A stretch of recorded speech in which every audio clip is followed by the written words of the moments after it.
Welcome, beautiful humans, to our Sacred Sexuality Mindful Sex Monthly class. For those of you that are here, you are so lucky because this is the last Mindful Sex Monthly I will be teaching this year.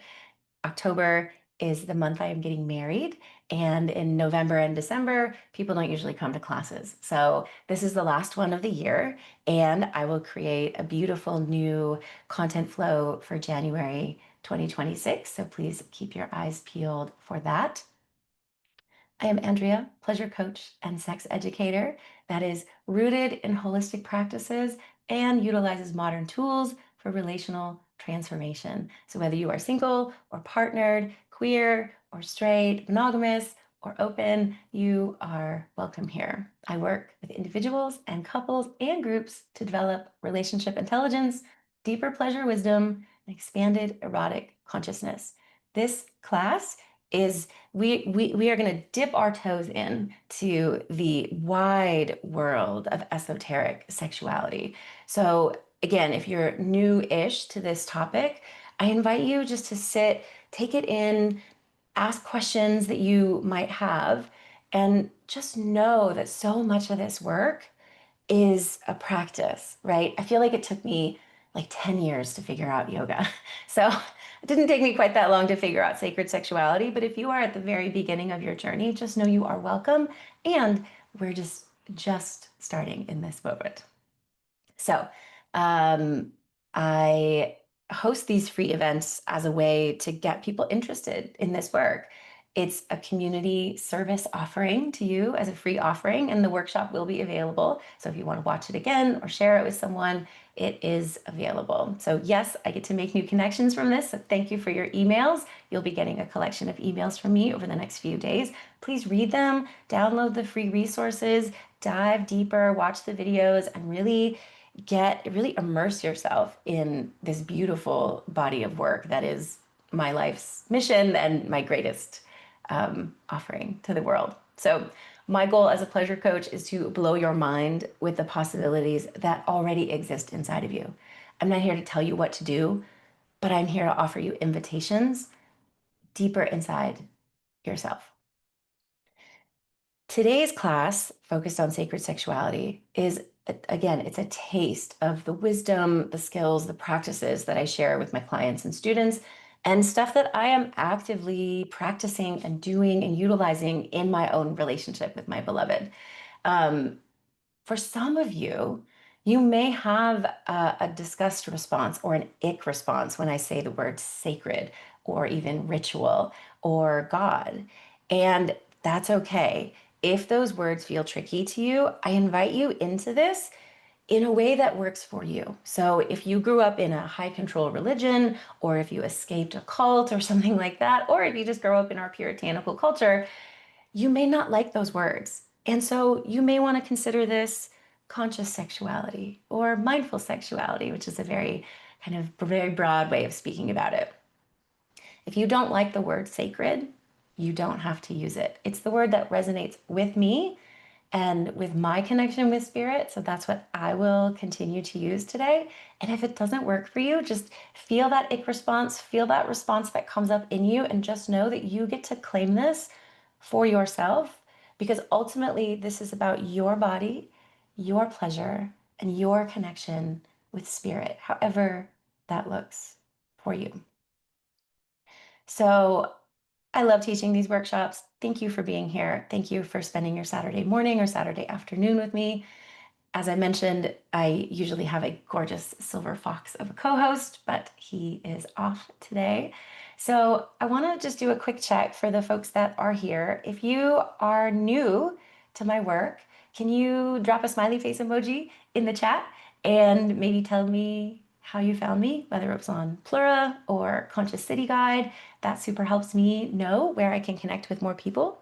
And if you know me and know my work, drop a heart emoji in the chat. I want to see all the different emojis come in and just get a sense of who's here in our group today.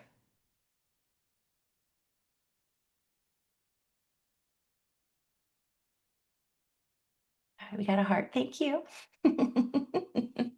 Another heart. Thank you. The winky face.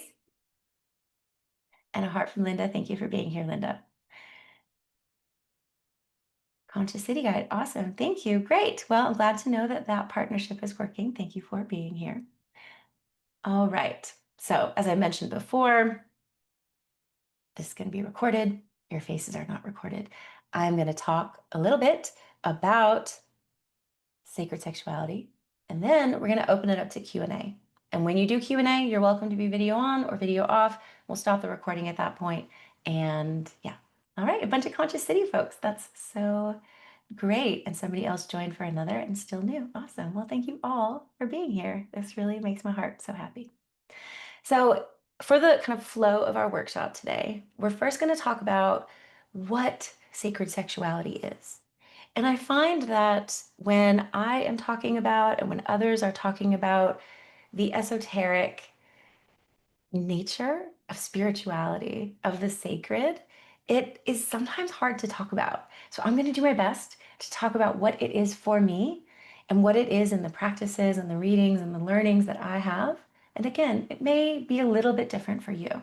So I invite that difference in because I'm not here to tell you what spirituality is, but just to let you know that it's part of our sexuality.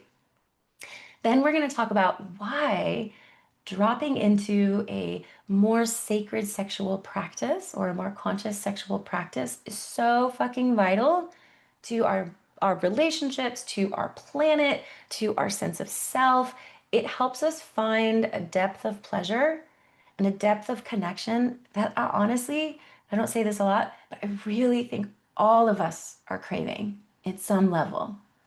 Finally, I'm going to share some ways that you can start to drop into these states of consciousness or into this awareness that you can start today. So we'll talk about some rituals and some tools and some transitions and some different practices that you might want to utilize to start to drop into a more sacred space. So again, what is sacred sexuality? So my personal and professional work is rooted in the fundamental understanding that sex is a healing path of liberation. Sex is a path for healing. Sex is a path for liberation. And I didn't grow up learning that. Most people don't grow up learning that. We learn that sex is gross, that sex is dirty, that sex is naughty, that sex, if not done in exactly some circumscribed way, is going to send you to hell, right? So, what happens with just that one reframe alone that sex and pleasure can actually be a practice of healing as part of your healing journey, your sexual wellness, your kind of whole body experience of wholeness. Therefore, everyone can practice this. This is not limited to people who've done a certain training. It's not limited to people who have never gone to church or who have always gone to church. It's not actually about church at all. It's how you show up for yourself. And you can show up in a sacred way, in the way that you drink your tea, in the way that you go for a walk, in the way that you do your meditation, in the way that you make love to your partner or make love to yourself. It can all be sacred and it can all be part of a healing journey. So, sacred sex isn't one thing. It is, one of my teachers said this, I'm paraphrasing her. She says, sacred sex is any sex act, or I would say any pleasure act that is used with the intention of activating spiritual states of consciousness. It invites you again into this wholeness of self and spirit and the devotion to pleasure that you offer yourself or your partner is in and of itself a way to connect with spirit. And spirit might not be the word that works for you. It might be God. It might be the universe. It might be nature. It might be all that is. It might be something totally different. One of my teachers calls it the great cosmic pussy in the sky. So whatever works for you. Sex and so many spiritual practices. So we'll put a pin in that for a second, but so many spiritual practices are cut off from sex, right? Meditation, yoga, breath work. It's like, don't get sexy, don't get weird, don't tap into your eros. And I really want to bring sex into that, again, into these spiritual practices, because they can all be a portal, both into our unconscious mind, but also into the great cosmic experience. I think of it, for me, the phrase that really resonates with me is the still center within. So, this is something that is in my body, in my spirit, that I can tap into. And for me, that still center within is how I find my deepest calm, my deepest connection, my deepest pleasure when I slow down and tune into that. And for me, it feels like it's about right here, kind of right around my heart chakra, kind of at this energy center. It might be different for you. It might be your third eye. It might be your breasts or your chest. It might be your belly. It might be your genitals. All of that is welcome. So, sacred sex is a fundamental reclamation of our bodies and our pleasure from all of the centuries of teaching telling us that God does not live within us, that God is this entity that we have to have intermediaries to access, right? Priests, pastors, whatever they might be. And it's a reclamation of teachings and practices that tell us that our bodies are sinful or evil or dirty. It is a reclamation of this divine nature of our whole human bodies. And that includes our messiest emotions, our gooeyest sexual experiences, our deepest orgasms, our most expressed anger and sadness and grief. It is the totality of what it is to be a human, our fullest self. And for those of you that were raised in a Judeo Christian religion, raised here in the US, kind of under this puritanical culture, and if you are still in this religion, or if you are still, if Christianity feels like the spiritual tradition that most resonates with you, and it feels a little sticky or a little new or a little weird to think about sex and pleasure as a pathway to God, I want to invite you into this lesson that I learned from, her name is Lavon Briggs, Reverend Lavon Briggs. And she's a Yale Divinity School graduate. She's a pastor, a really interesting Caribbean woman who wrote a book called Sensual Faith. And I didn't grow up in the church. And this book is specifically written for Black women who grew up in the church. And kind of dealing with all the harms that brings up. When we separate out our sex, it kind of comes out in these terrible ways that we've seen and across culture, but especially in religion, is that if we are made in God's image, then, and our bodies are fully wired for pleasure, literally from our head to our toes, then God wants us to be in pleasure. And that celebrating our pleasure is actually a celebration of God. So if that resonates with you, awesome. Highly recommend the book. If you don't have that religious background, which I did not grow up in a religious community or going to church, my religion kind of grew organically, really through yoga and other spiritual practices. So for me, again, that guiding force feels like nature or the universe or spirit. And because I didn't grow up in church, I find that connection to spirit in stillness. I find it in my sadness. I saw it a couple of weeks ago when a friend of mine took me to a waterfall, and I could literally feel the goddess in the sunlight reflecting on the water. And it's beautiful, of course, but it felt like this moment of awareness, like, oh, like there she is, right? You might find it in very different places, maybe playing with your baby or a puppy, or looking at a rainbow, or hiking in the forest, or making love to your partner, or in deep, reverent prayer. Whatever that is, that connection to spirit lives in you. And because the goddess could have chosen to be anything in the entire world, to manifest as anything, and she chose to manifest as you. And therefore, you are already connected with spirit in all these different ways. So, when I first started studying sacred sexuality, and some of you have heard me say this before, I really thought it was going to be like magic and unicorns and rainbows and orgasms and all this amazing stuff. And it is that. And it is also tending to my deepest, like most tender grief around deep inner child wounding and a traumatic childhood and grieving a baby I never had and grieving the trauma of the entire world. So it's deep healing. It's also working on anger and the despair that I feel. It's also being with all of these big emotions, sometimes while in pleasure. So it's really the deep work of not just exploring your sex in order to find God, which is possible, but it's also about taking that kind of next level and understanding that your full humanity, your emotions, your sensations, your pleasure, your frustrations, all of it is all connected. It is all the same thing. And when we don't give ourselves access to those deepest feelings, our deepest rage, our deepest grief, our most intense frustrations, we put a cap on our capacity for pleasure too, because they are one and the same, right? If we cap, I don't want to feel sadness, I don't want to feel rage, and it's not appropriate for me to feel rage, it's not appropriate for me to feel anger, it's not appropriate for me to feel sad, which most of us have to do at work, in relationship. We don't get to feel our full feelings. When we don't get to feel our full feelings, we are also cutting off access to our full pleasure. So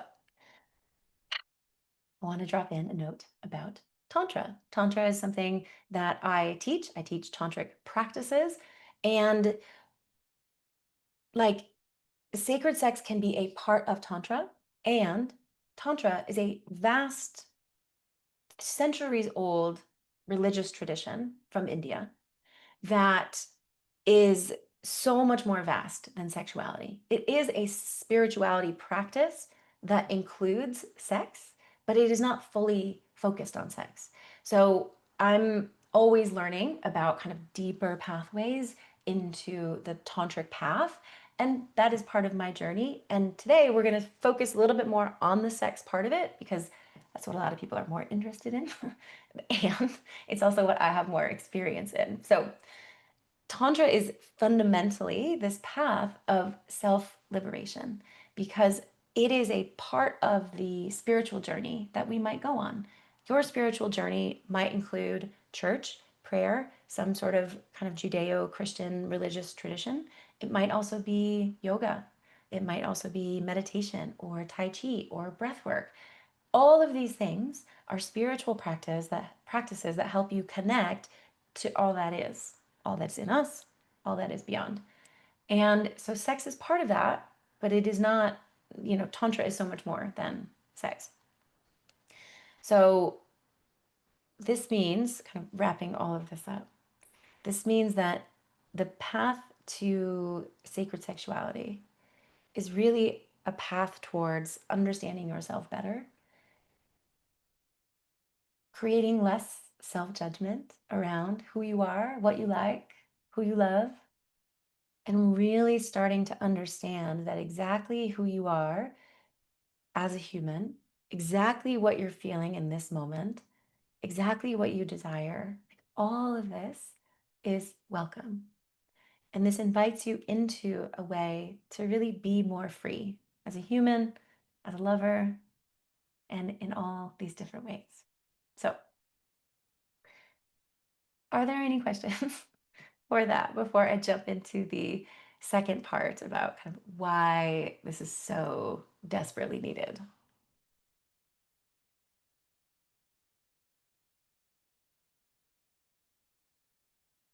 If not, that's okay too.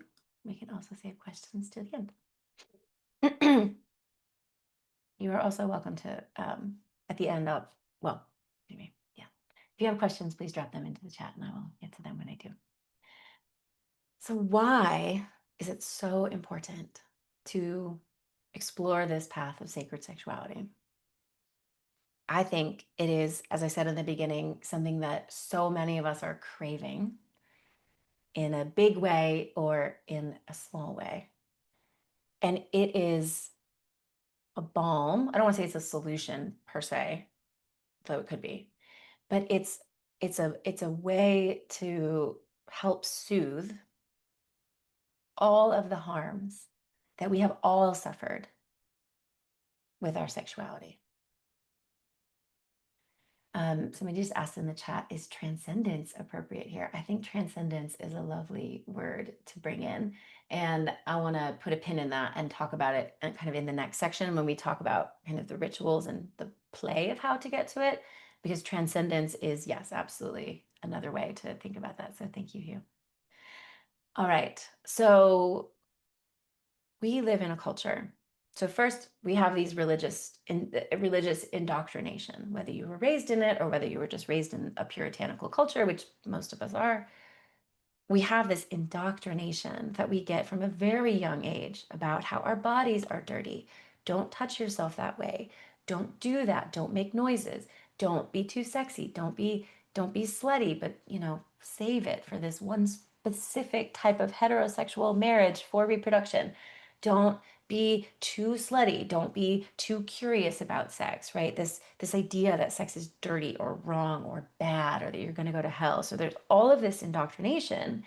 And then there's also the very real lived existence of our lives being rushed and over busy and distracted. And we don't have, not all of us have a way to understand sex as a way, again, like as a balm to that, right?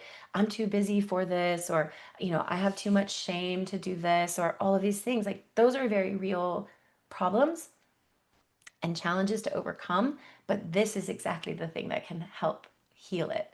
So most of us rush through our sex and pleasure. Sometimes I do too. I find myself getting distracted, or I find myself being in a hurry, or I get hungry, which is usually the case, and I need to eat. I find myself rushing. And I always try and notice when that happens and really bring it back into my body. And sometimes I very actively say to myself, like, you don't have anywhere to be. Like, this is what's really important. And it helps me drop back into the moment, drop back into my body, and drop back in with my partner if I'm playing with him. Our brains can be totally focused elsewhere while our bodies are doing the sex, right? You probably have had sex like that before. You may have had lovers who were very disconnected, right? Where they're kind of just going through the motions. And that makes sense based on how we were raised, the media that we consume about what sex is and what it's supposed to be. I really think that, again, most of us are profoundly disconnected from our deepest pleasure. I had a client say the other day, I just feel like there's something in me that needs to crack open. And we're going to do some guided pleasure sessions to help her exactly do that, to crack open kind of what we have stuffed down, what we have hidden purposefully or not, and how we let that be. So we are disconnected from our bodies because we're busy, because we have to rush to get to work, because we have to sit in traffic, because we numb with TV, with substances, with distraction, right? Endless scrolling and endless shopping and endless despairing news cycles. We live in a very distracting world, and reclaiming stillness is such a balm in and of itself. And when we then approach our sex from that place, rather than from this place of rush or to do item, or we haven't had sex in 2 weeks, we should probably do it, or I'm horny, I want to have an orgasm, right? That kind of quick fix, that like quick dopamine hit. We're often taught that sex is about getting off, right? I want to get laid. I want to have an orgasm.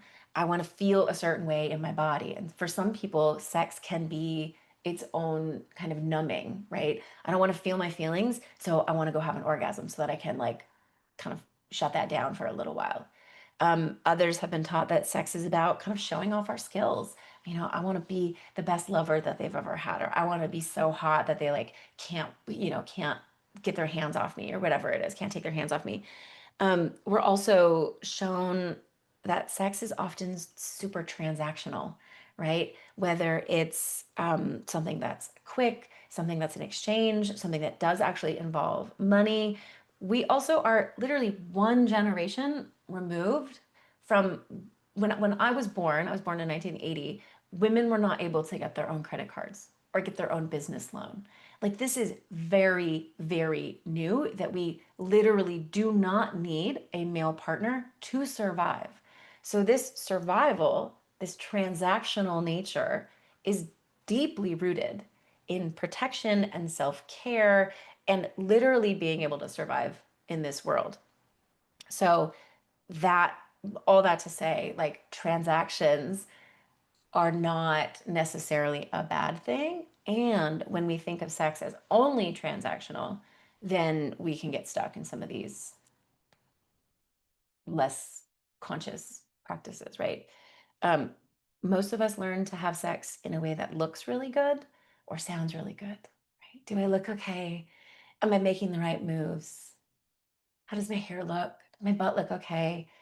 Does it sound like I'm having a good time? Am I arching my back in the right way? Or am I hard enough? Or am I thrusting in the way that they like? Rather than actually being like, does this feel good?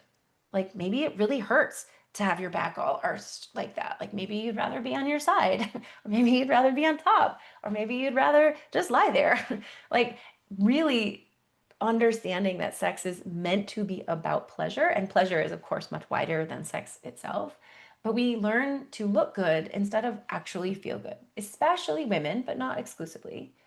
And we learn how to be desired, kind of back to that transactional idea, without really knowing what we desire. This is something I work with a lot of women on, how to really ask for what you want, how to know what you want, how to be clear about that, and how to feel no guilt about asking for what you want. So many of us are rooted, especially women, but not exclusively, in this idea of like, I have to do this in order to be good, or I have to do this in order to be nice, or I have to do this. For me, it was, I need to be the perfect girlfriend. And if I am the perfect girlfriend, I'm performing in all these different ways. I'm not actually in my body or in my experience. And we're often taught that sex is really fast and often rough and is this kind of this, just this thrusting thing that happens for a couple of minutes and then we're done. And so when it is fast like that, when it is goal oriented, kind of focused on the orgasm for at least one and hopefully both or all people, um, you know, that's when we lose this connection, when we're only focused on the goal, when we're only focused on doing this thing that we think counts as sex. That's where we miss this connection. We can also lose ourselves in fantasy or lose ourselves in pornography. And let me be very clear, I am not anti-fantasy, I am not anti-porn or erotica. I have lots of content around fantasy and erotica and how important it can be. And if we are having sex with our bodies, but focused on a fantasy here, we are not connected. We are not having a holistic sexual experience. Again, nothing wrong with fantasy. And how do we learn to work with it in a way that enhances or kind of supercharges our play while still staying super present in our body? So again, the patriarchy, for lack of a better word, that really is kind of the systemic part of this. The performative nature of sex, the goal-oriented nature of sex, the religious traditions that tell us how dirty it is and how terrible we are for liking it. Add that to the fact that we are rushing, scrolling, numbing in all these different ways. And so we're so overburdened with stress and with busyness. Like, of course, we don't feel connected. Of course, we lose our spark for our partner. And we wonder what's missing. And often we internalize that or we blame. Something is wrong with them. Why don't they fuck me the way I want to be fucked? Why don't they love me the way I want to be loved? Or it's me. What is wrong with me? Why don't they love me in this way? Why am I not desirable? How could I possibly feel reconnected to my spouse, my partner, my lover from that place?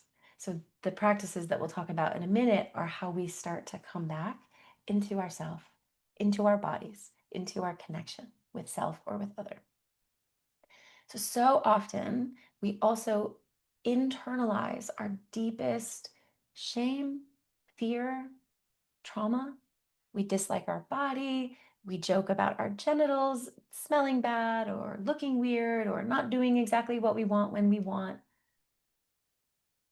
Learning to embrace your whole beautiful body with all the stubble and all the curves and all the squish and all the messiness that comes with being a human, bleeding, farting, burping, whatever it might be, the ebbs and flows of our the turn on that we have, sometimes spontaneously, the turn on that sometimes doesn't come when we want it to, our erections that come and go, sometimes when we want, when we don't want. All of this, learning to embrace all of this, really working on your shame, really noticing when intrusive thoughts come in to ruin your sex, really noticing when you're living kind of in the performative nature of like, does my butt look okay, or am I doing the right thing?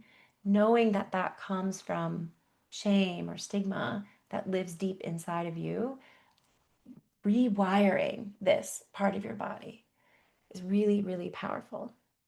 And if that feels like a specific challenge for you, kind of owning your self worth, owning your beauty, owning your divine nature, owning your wildness as a beautiful, messy human, I invite you to remember that again, like you are a living experience of the divine, and you are the goddess manifest in its own way. So everything that's in you is by nature divine and therefore is not wrong. So, next, I want to talk about how we transition into these states of more conscious, more sacred, and yes, transcendent sexual experiences. So, we talked about kind of the what of it, right? Knowing that we're connected, knowing that spirit is in us, knowing that we can slow down, breathe, connect with spirit in these different ways. And then we talked about why it was so important, right? We're hiding our shame, our trauma, we're living in this world where sex is a commodity instead of an experience. So now we're going to talk about how we really bring all of this together and feel more of our sex. So here's some practices that you can do starting today, as soon as we finish our call, that will help you drop into a ritual space so that you can make space for this. And I want to remind you that when you go to your first yoga class, you may not yet feel the deep connected flow of pranayama energy moving inside of you. You may take 5 or 10 years to start to really experience that. You may sit down for your first meditation practice. You're not going to experience the deep stillness, the vastness of your mindscape. You're not going to experience nirvana on your first or second meditation session. So, too, with sacred sexuality. These are practices. These are things that we do in order to make space for these deeper connections. But that does not mean that they always work exactly like you want. It does not mean that you always blast off and connect with spirit, but this is how you start to get there. When we show up for ourselves, we make space again for all that is in service of this deeper connection. And I know for me, sometimes that's more available than others. Sometimes I'm way more able to slow down, breathe, be present, be mindful with what's happening in my head, my heart, my body, my pussy. Sometimes I feel more connected to my partner. Sometimes I feel more connected during self pleasure or mindful masturbation sessions than others. So, again, like just normalizing that, like sometimes we can kind of tap into that magic, and sometimes it's just kind of not available for whatever reason. That's okay. You're not doing it wrong as long as you keep trying and showing up. So, one of the first ways we can do this is by creating some sort of ritual space. And again, ritual might be a sticky word for some of you. So you can think of it as a transition time. And this can look all sorts of different ways. But basically, what we're looking for is a transition from our go, go, go into what I call slow flow.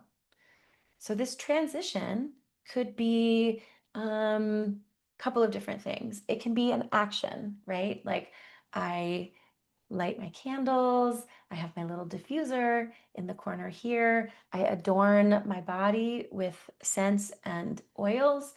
Um, you can burn some sage or some Palo Santo to kind of create that space to signal to your brain we are entering a different mindset, a mind state. We are going from every day doing all the things to I'm going to slow down and I'm going to be. So again, candles, incense, sage, Palo Santo, something that maybe sets the stage for this more ritualistic atmosphere. It might be as simple as like turning down the lights a little bit. If you have dimmable lights, maybe you light some candles, something like that. Or maybe it's a special light. Like we have a really cool galaxy light that I'll drop a link in a minute to an article that I wrote that links to it because like having the pink and the purple and the blue and the sky is like just fucking cool and it really like changes the vibe.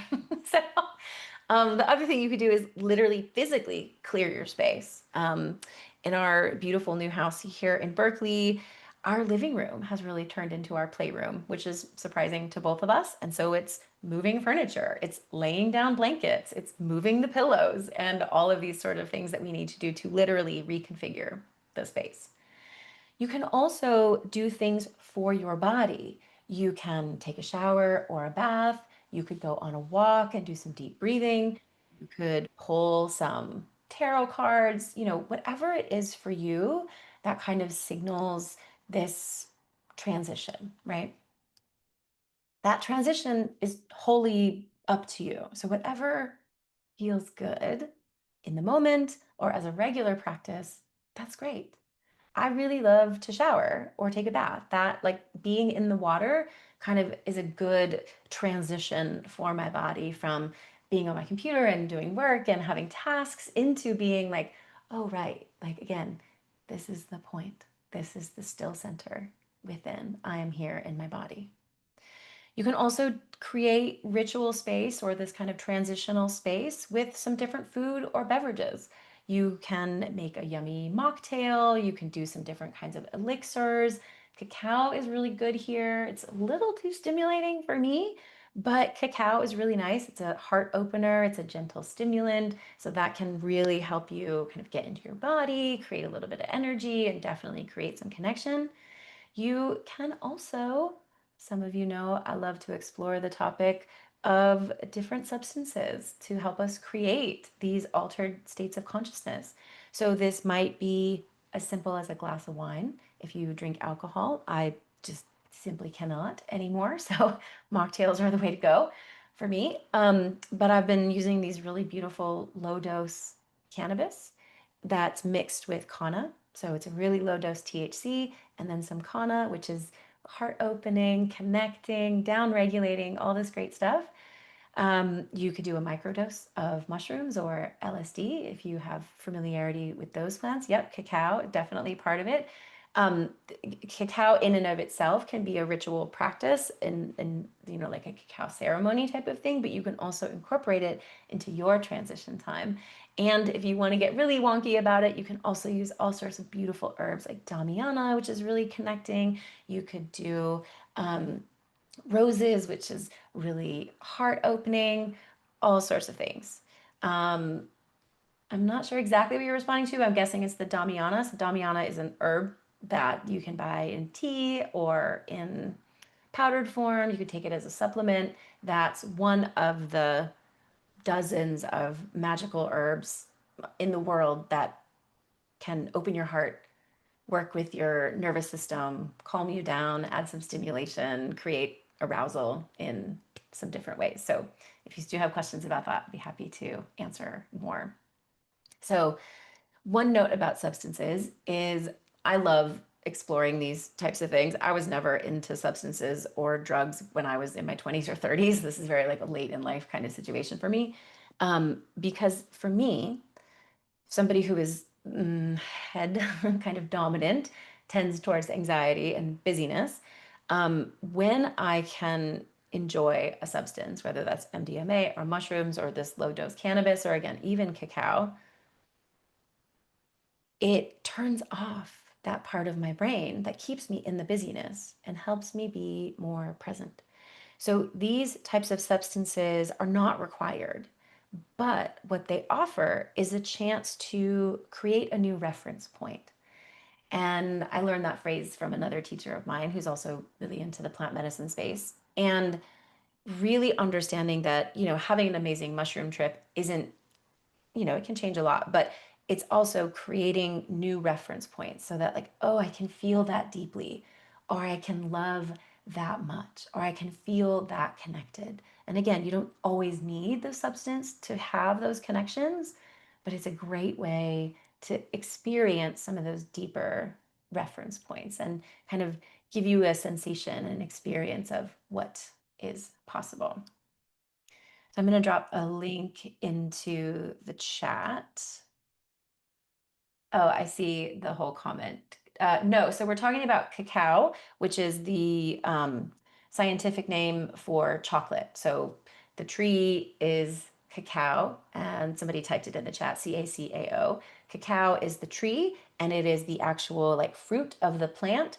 And then once we dry it, ferment it, grind it, process it, then it becomes chocolate. So generally, when we talk about cacao, we're talking a little bit more about the kind of medicinal and kind of ritualistic uses of it.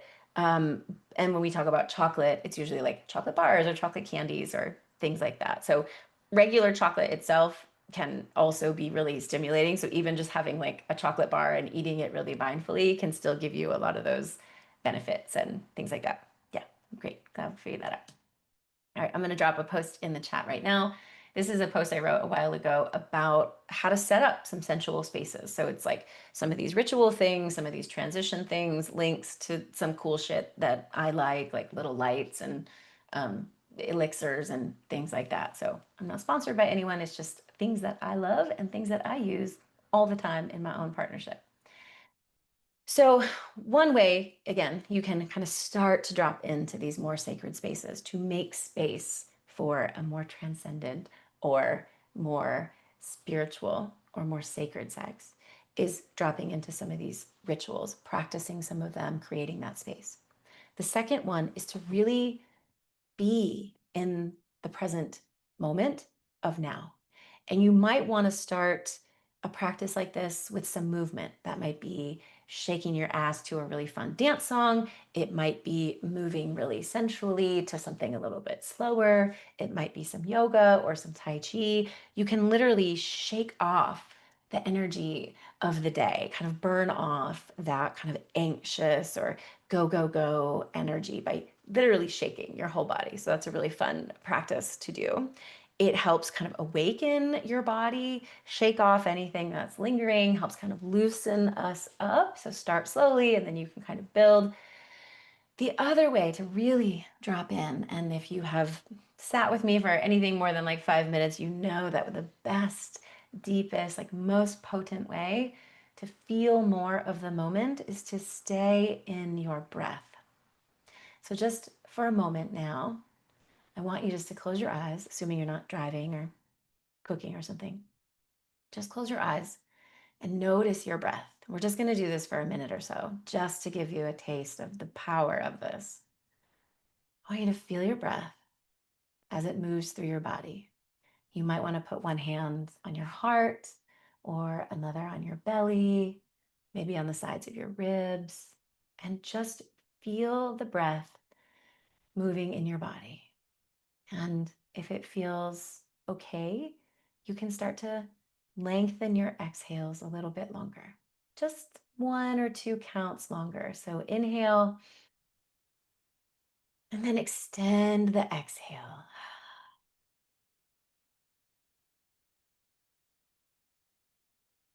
And do that a few more times, anchoring in to that still point within, anchoring into your breath, and knowing that this carries you into deeper states of consciousness, into deeper emotional experiences, into deeper sexual experiences. And when we stay in our breath,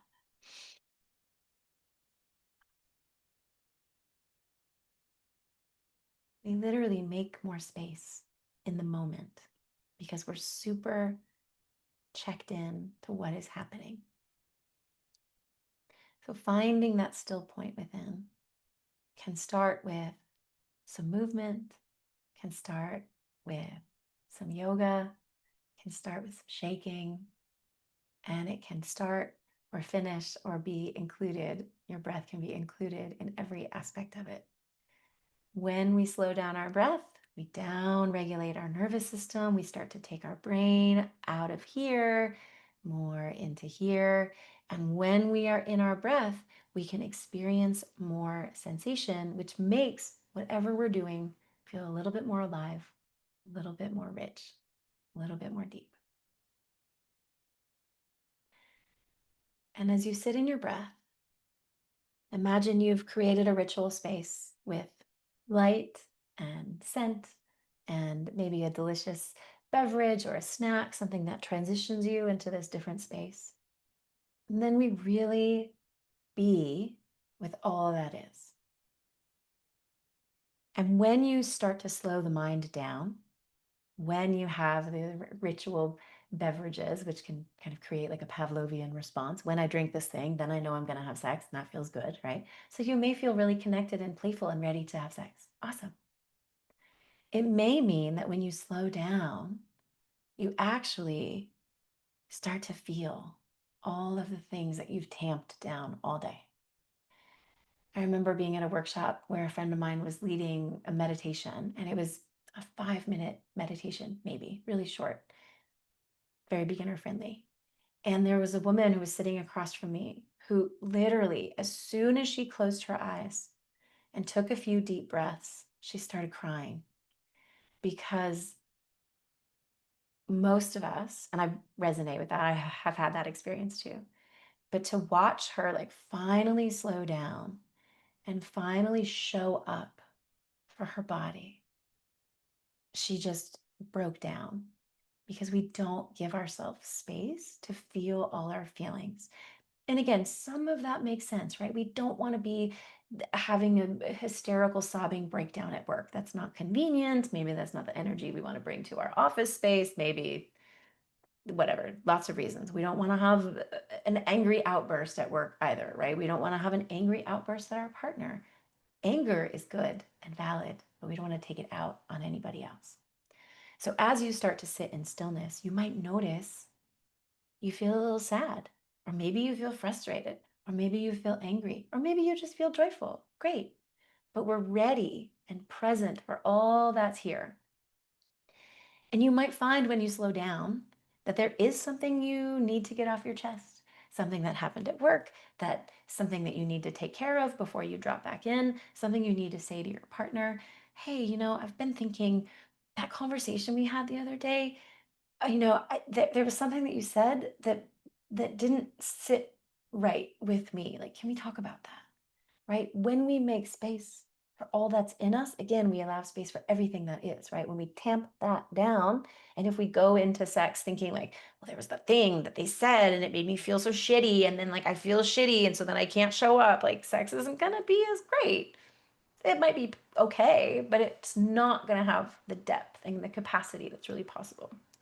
So as we sit in that stillness, you may want to have a little cry. You may realize you need to pound on some pillows for a little bit and get some anger out. You may want to do some more shaking because you're realizing some frustrations coming up, whether it's somebody cut you off in traffic, or you got a shitty email, or you got fired, or you got a bill that you weren't expecting. Like, that energy builds up in us, and movement is one of the best ways to complete that stress cycle. When we don't get to complete the stress cycle during the day for all these reasons, we need to complete it at some point. And your body remembers the frustration, the sadness, the anger. So shaking it off, moving through it, letting yourself cry. These are more ways to flow with the energy and the spirit in you so that it becomes more free. The other thing that this allows you space for is to get really honest with yourself about some fears that might be coming up, or some self-loathing, or judgment, or self-worth, or some intrusive thoughts. Oh, they've never looked at me that way again, and I just don't know if they desire me. I'm not sure if we're a good fit anymore. I'm not sure if they think I'm sexy, or if I'm fuckable. Like, those are things that you can speak into existence. And you might want to wordsmith them a little bit so that you get to express yourself without blaming someone, but really honoring. I feel really scared right now because I'm getting married in a month and I'm feeling really nervous about that. And some trust issues are coming up. Can we talk about that for a few minutes? Right? That releasing that, asking for reassurance, asking for validation, letting yourself be expressed is one of the ways that we, again, free up all of this energy for our sexual stuff. Sacred sexuality invites you into your whole self, right? It is the whole self that is part of this sexual experience. So these rituals, this breath, feeling your feelings, moving through stuff is how you show up for your full self during a sex or pleasure experience. When you bring your full self into your sexual experience, I promise you, you will have better sex. And that better sex might look really different. We're going to talk about that in a moment. So, one of the ways you can learn to play a little bit differently is to create an intention. You can kind of set the stage for your play. I want to feel really connected with you. I want to feel in my body. I don't really feel like I need to have an orgasm today. That might be nice, but it doesn't feel like a high on my list of things I want. But I really want to feel connected with you, and I want to feel your breath, and I want to feel your pleasure, and I want to feel our love. Right? That's a beautiful intention that you can set. You may set an intention that's I want to have the deepest, like raunchiest, like filthiest sex possible. And I want to turn you over and fuck you this way. And I want you to come so hard and I want you to squirt all over, whatever it might be, right? Same, same. Like these are both valid, beautiful, loving, connected experiences because we are setting the intention to create space for that. You can also um, really, and this is something I again invite all of my clients and students into, is to really reimagine what sex could be and really make it a pleasure focused experience, not a goal oriented experience. So that might be really a fundamental difference from how you have had sex before. And so, again, it's a practice. I invite you into the practice of what if we just cuddled and made out for a half an hour? Is that sex? What if we just masturbated side by side? Or maybe you watched me while I masturbated myself or used a sex toy. What if we have an experience where you're fully focused on my pleasure in a cock worship or a pussy worship type of situation, where for the next half an hour or hour, I'm fully focused on you? That's another way to have sex. It doesn't have to be first we do this, then we do that, then we do this, and then we put something in something else and we thrust for a few minutes. And that's, the real sex that we've really been waiting for, right? Like foreplay is not a word that we use in our household. It's not a word that I use with my clients because there is really no before. There are things that we can do that might get us more ready for penetration if we want to do that. But penetration is not the end all be all of sexual experience. And for most of us, it doesn't feel good unless we are very, very turned on. Fun sex ed fact, I always like to drop in the erectile network that's in a penis takes 2 to 5 minutes to be fully erect, fully aroused. The same amount of erectile tissue that is found in people with pussies takes 20 to 45 minutes to be fully aroused. Most of us do not take that much time. When we take that much time, when we slow way the fuck down, then our whole body comes alive and we experience sex in a new way.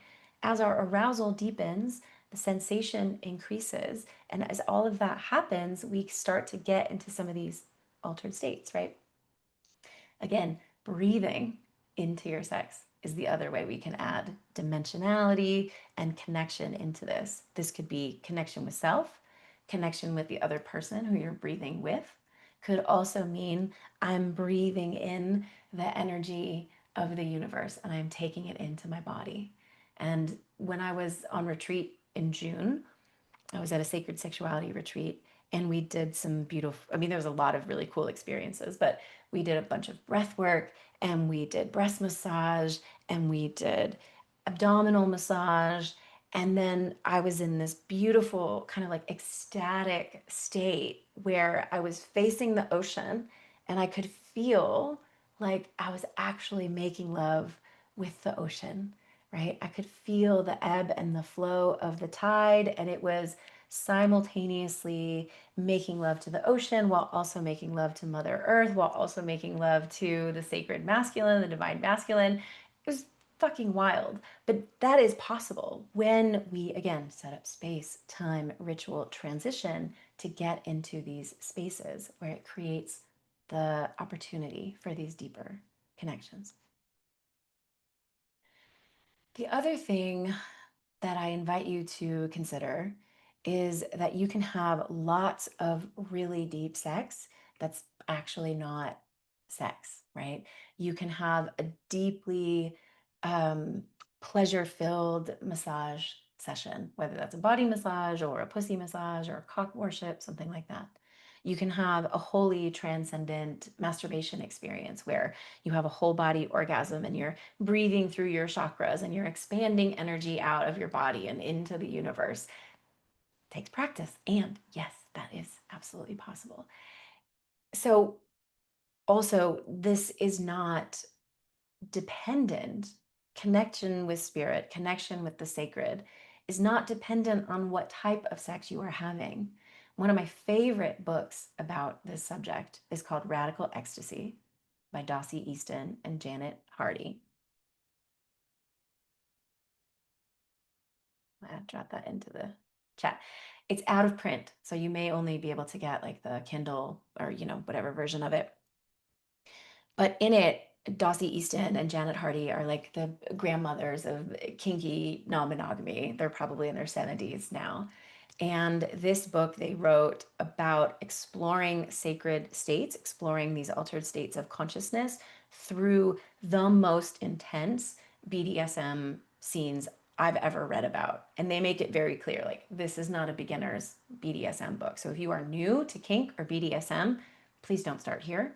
But if you have read some erotica and read some other books and kind of understand the nature of BDSM, this is a really fabulous book to read because what they explore is how even the filthiest, dirtiest role play that's dominant and very aggressive and very takey and very just like so intense can also be super transcendent because it gets us again into these states of consciousness that make us more open to spiritual connection.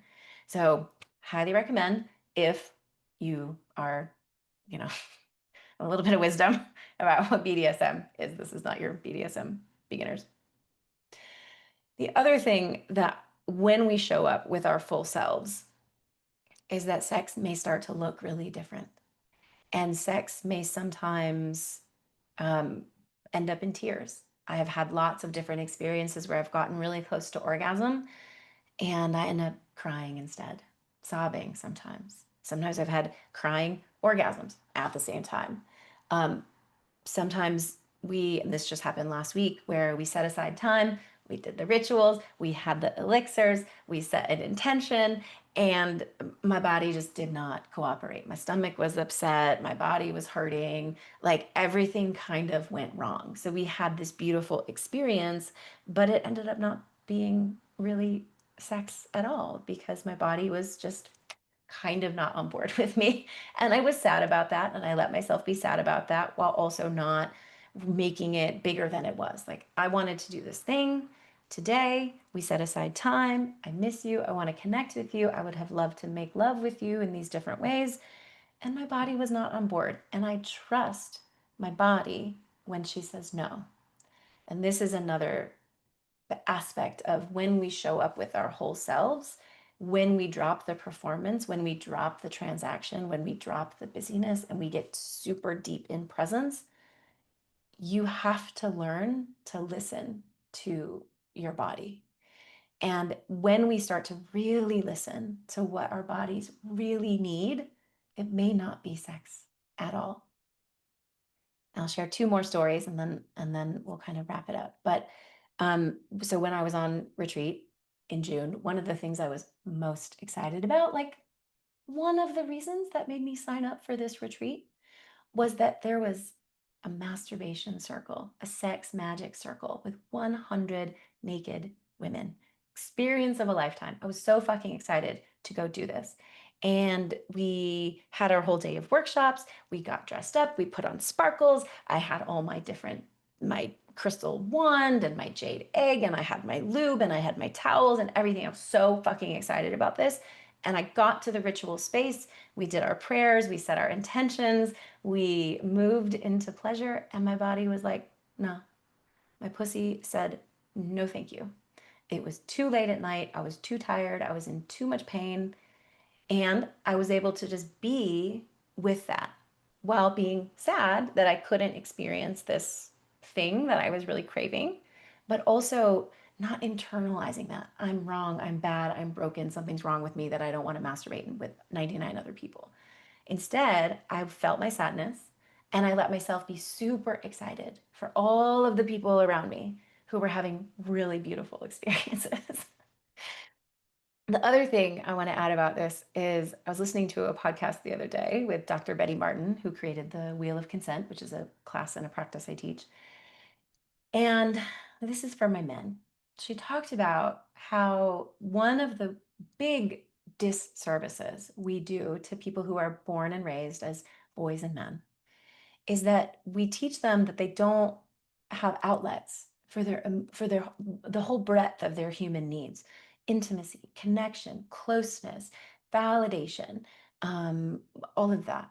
And instead, the only option men really have for getting their needs met is through sex.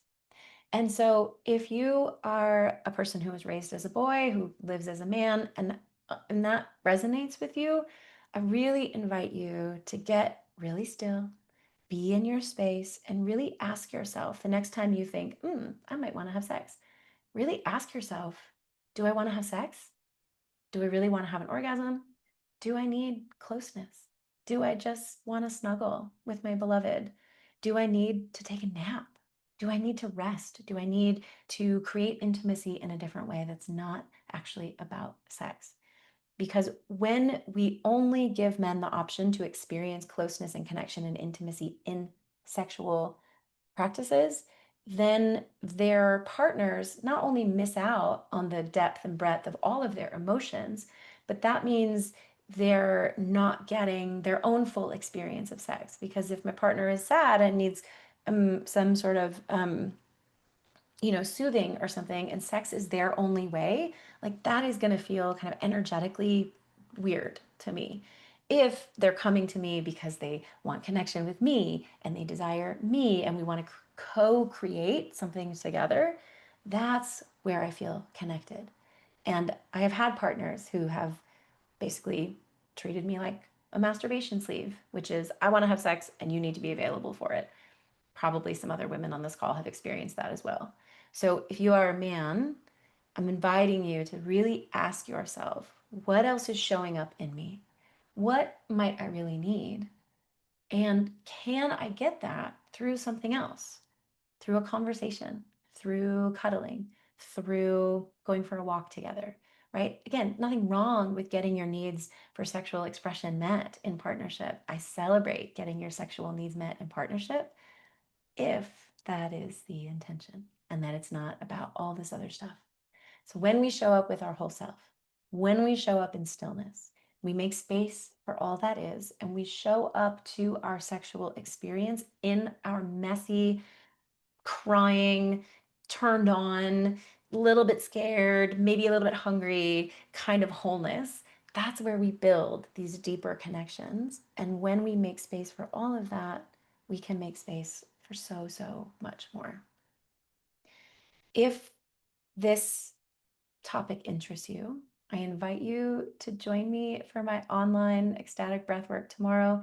I mentioned it in the beginning. I'll drop a link in again. This is a fabulous way to start to open this portal of your conscious mind into these altered states, into these spiritual states of awareness. We'll use breath work, we'll use pelvic floor engagement, we'll use sound, so you're going to moan a lot, and we're going to use visualizations to help you create and move energy in your body. It's contraindicated for anybody who's pregnant or has epilepsy or undiagnosed anxiety disorders, but for most people, it is safe and it is fucking powerful. So I will drop the link in again so you can take a peek at that if you're free tomorrow. And at this point, I'm going to wrap us up and I'm going to stop the recording so that we can open it up to questions for our last 20 minutes. So let me just drop this in. So there is